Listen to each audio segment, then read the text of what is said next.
Good afternoon, everybody. This is Mr. Shakespeare again, and I am here this afternoon once again with the ever-present, ever on track Liz Cross.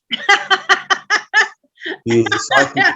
I don't know which track I'm on, but yeah. Amtrak. She's on the Amtrak. Don't they crash often? Oh, God. She's a psychic medium and a remote viewer of, as we all know, and we are here today to discuss, amongst other things, Taiwan. How are we doing today, Liz?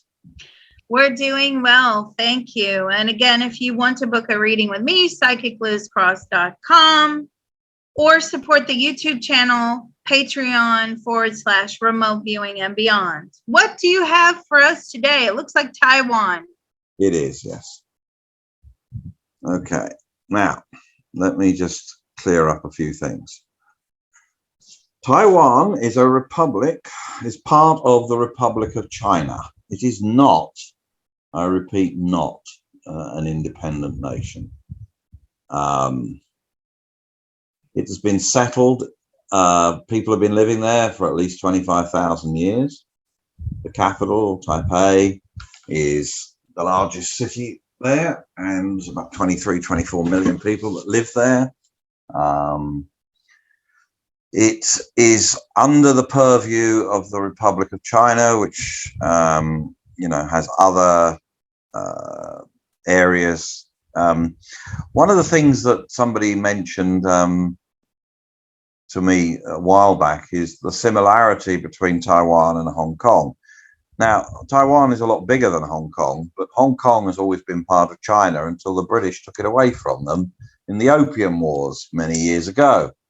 When China got stronger and everything else, they basically said, give it to us back, which the British duly did in the 90s. So they had no choice, really. It was like a 100-year lease, so they had to give it back. Taiwan has always been part of China. Now, it suits some people's narrative to believe that Taiwan is an independent nation, but it has not been recognized, especially even by the United States, as anything other than part of Taiwan. Part of China. Sorry, part of China. Yeah. So we've got to get that. We've got to get that as sort of first principles in. This is not a separate nation at the moment, even if they have different. They have their own, government. They have their own autonomy. They have their own all sorts of things, but at the end of the day, it is part of China. Okay, that is just fact. So, can you group Taiwan together? I can. Yes, yes, I've got Taiwan ready to go. Okay. They have an export-orientated industrial economy. How has the recent visit of Nancy Pelosi affected that, either in a positive or a negative way? How has the recent visit of Nancy Pelosi affected you in a positive or negative way? They see it as negative. Okay. Is that because of the blowback from China itself, or is that because of anything else on the world stage, or why is it negative? It's caused a lot of problems for them. Okay. They certainly did not ask for these problems. No. And it has put them in turmoil, right? Everybody's on edge.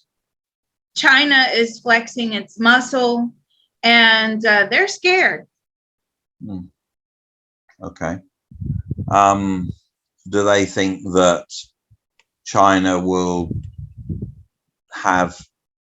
do they think that China will involve the Chinese military in any of their quote unquote solutions? Do you think China will involve the Chinese military in the solution? They don't believe that there will be a military invasion or, disruption, but they're showing the force. Okay. They don't believe that it would be a good thing to do to, disrupt Taiwan. It's a very, very productive part of China. Yep. And to destroy it in any way, shape, or form would be really, really silly. Do they think then that China will apply some kind of economic or some sort of sanctions, just to be seen to be doing something? Because, at the end of the day, China, as well as Taiwan, did not want Nancy Pelosi to go there. Did you want Nancy Pelosi? No, they did not want Nancy Pelosi there. Do you believe that China will put some economic sanctions on you? Yes, they do believe that will happen. Right. So, because they're quite a developed area, country, nation, call it what you like, but they're very developed. I mean, they rank very high in GDP per capita. And they probably rank higher than mainland China. Is that something that they are in fear of, that they will, this would reduce in any way the Taiwanese miracle? You believe that this could reduce your export? Yes, they could. It could put them in ruin, financial ruin. Right. I've never been to Taiwan. I don't know much about Taiwan. But Okay. it looks like it could be relatively poor with a lot of people, that the residents of Taiwan. So some sort of disruption like this could certainly affect, the living standards of a lot of people. What did you say the population was of Taiwan roughly? I think it's between 24 and 25 million. That's a lot of people. That is for a small island, yeah. Yeah. And it could really, really become a big problem, because I don't feel that what they're telling me is, I don't feel like there's like state benefits, food stamps, all of those things. When the economy goes, it goes. And they know they have to be very, very productive just to survive. Mm. Any sort of sanction would definitely be a big problem for Taiwan. And the fact that they didn't even want Pelosi there, did you invite her? No, they didn't invite her. Was it forcefully thrust upon you? I think it was really forcefully thrust upon them, and they did not realize of the consequences until right up to the last minute. I feel like Taiwan tried to defer the visit, and they tried to smooth the waters over with China, but China took it as a threat. You're interfering in our affairs without our knowledge, without consulting us. So that's why China is really upset. Yeah, and you can understand why. And also, by the sounds of it, Taiwan has not benefited in any way, shape, or form by this. Let's ask, have you Pelosi benefited in any way, shape, or form by Nancy Pelosi's visit? No, it's been an absolute hindrance. Right. So I would imagine they're doing everything they can to smooth over relations with China. You're trying to do everything you can to smooth over relations. Yes, everything possible. They are trying to talk. I feel like China is rejecting those talks at the moment, but certainly they are begging to talk. They don't want any problems. Not at all. Why would they want that? Do they believe, or do they think that China thinks that they are in some way complicit with Pelosi's visit? Do you believe the Chinese government thinks you're complicit with Nancy Pelosi's visit? Absolutely. It looks bad. They never intended for it to look bad. They were told that it was under the proviso of supply chain issues. But then, of course, when China started to protest about the visit, why did you go ahead with it? They didn't want to go ahead with it. They tried to stop the visit, but it was forced upon them. Do they think that one of the reasons why this will end up being not quite as they are, not as bad as they think, is because, for a densely populated island as they are, the economic output, which does benefit China as well, is quite phenomenal. I mean, they really do work hard and produce a lot of stuff there. And at the end of the day, China knows that. Do you believe that Xi is trying to benefit from? Yes, China does benefit from them immensely. Right. Do you recognize yourself as an independent country? They would like their independence. Do you think that'll ever be possible? No, they don't believe it'll ever be possible. Right. Do you believe all these countries, when they say they back Taiwan, seeing is believing is what they just said to me. So, people can talk and say that they are going to take the side of the Taiwanese. But as far as the Taiwanese are concerned, as a whole, grouped as an entity, they're seen as believing.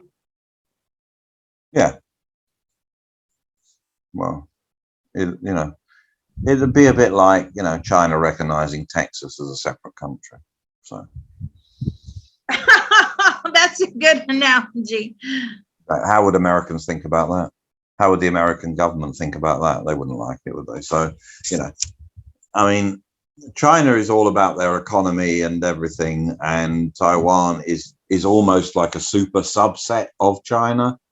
They have done amazing things for an island, but the size of the island and everything else.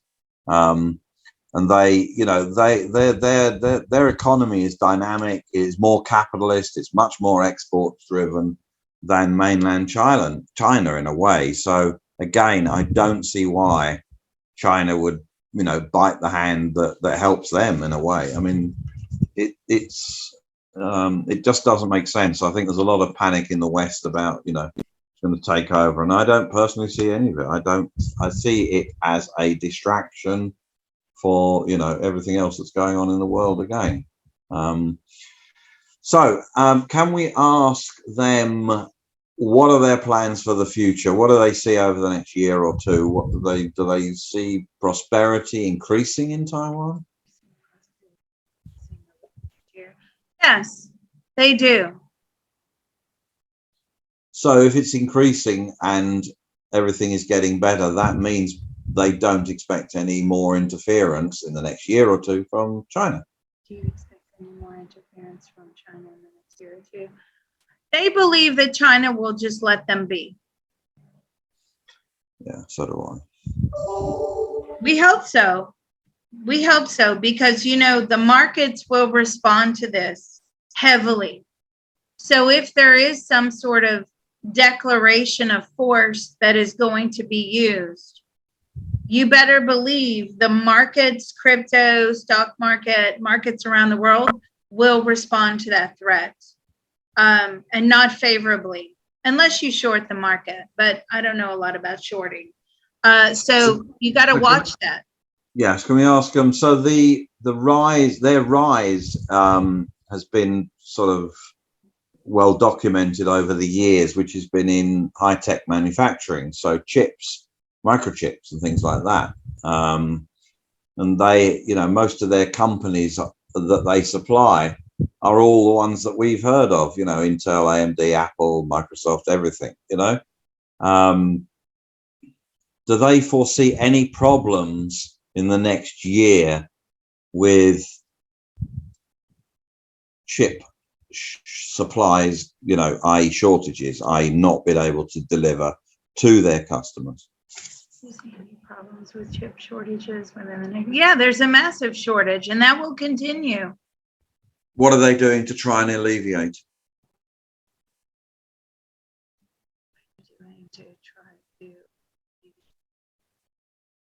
They're trying to get the supplies and produce and manufacture the chips themselves. But what they're telling me, and I don't know anything about this chip shortage, so you're going to have to tell me if I'm on track here. I feel like it has a lot to do with mining. Okay. Does that make sense? Yes. Is there a problem with mining there of anything?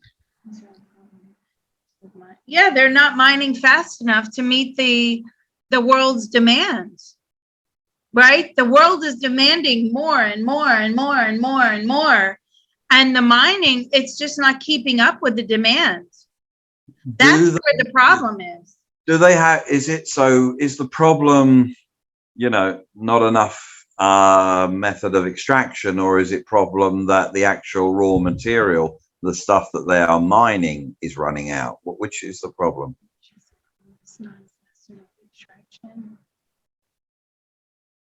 It's running out.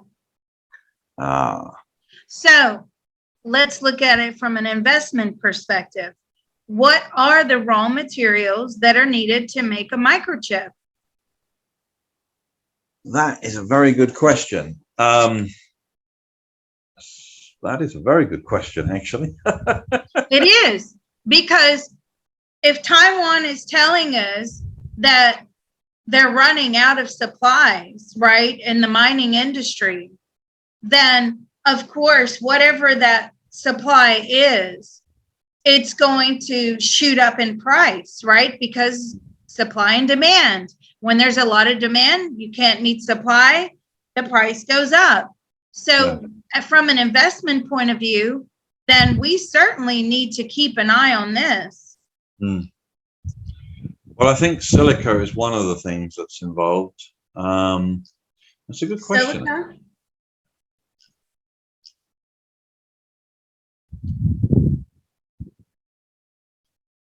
I believe. Yeah. What materials are used for microchips? Silicon. It is silicon, right?